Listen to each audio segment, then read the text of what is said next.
We live in a world where people kind of stay in their lane, and there's a lost art out there. And it's genuine people who care for others, whether it's hospice or it's people in nursing homes, hospitals, or kids like Lucas who are medically fragile.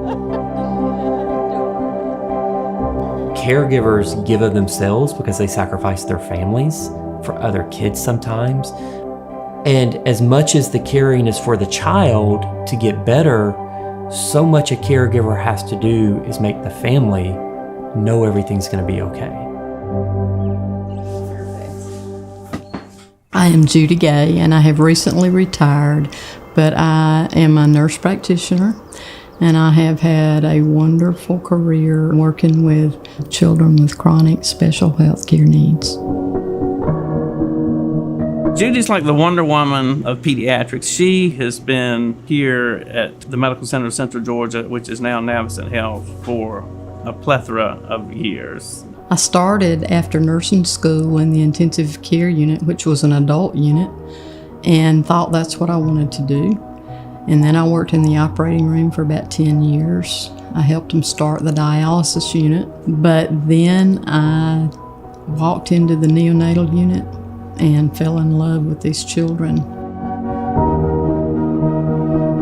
So she just had this wealth of knowledge, and we had children who really needed consistent, specialized care. At some point in time, we're like, we really need to go out to the homes of these children. But Judy took the care we had to offer in the ICU and made it available to these kids at home when there was no system existing to do that. And Judy was the whole system. Night. Hello. How are you? I'm good. How are you? Good. I need you, Mom. She always made me feel like I knew what my son needed. She truly listened to what our fears were, our needs, and truly considered how to get those things for us.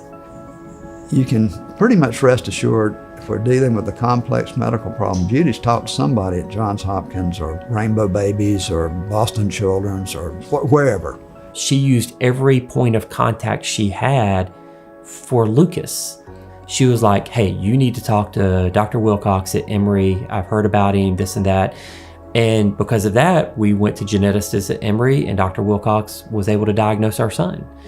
Kids with Lucas's condition, we've lost them before they're 1 year old, 2, 3, 4. I don't think he'd be here if it wasn't for Judy.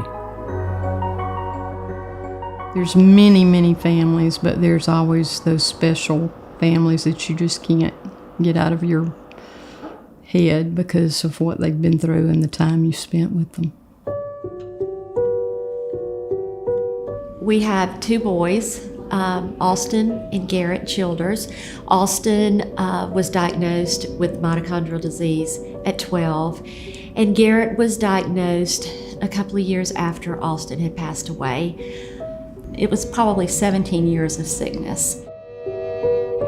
Judy and Dr. Clark, they walked this long journey with us, and Judy was there every step of the way, leading and implementing what needed to be done for their care.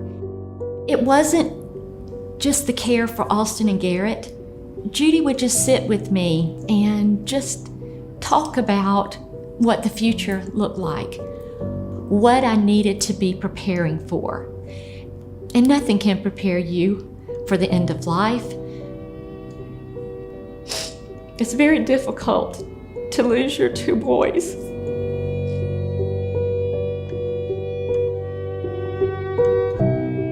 She made such a bad, difficult life sweeter, fulfilling, and purposeful.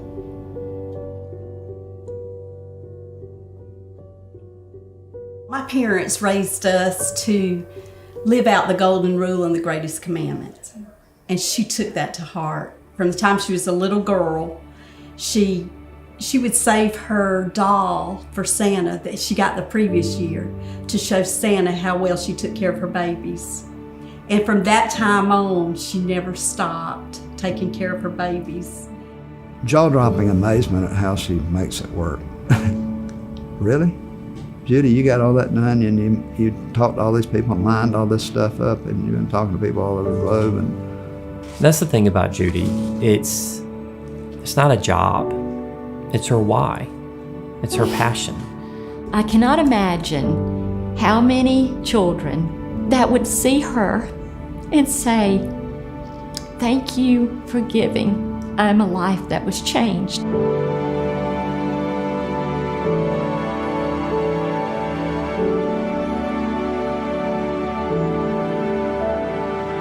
It's making what time they have here count.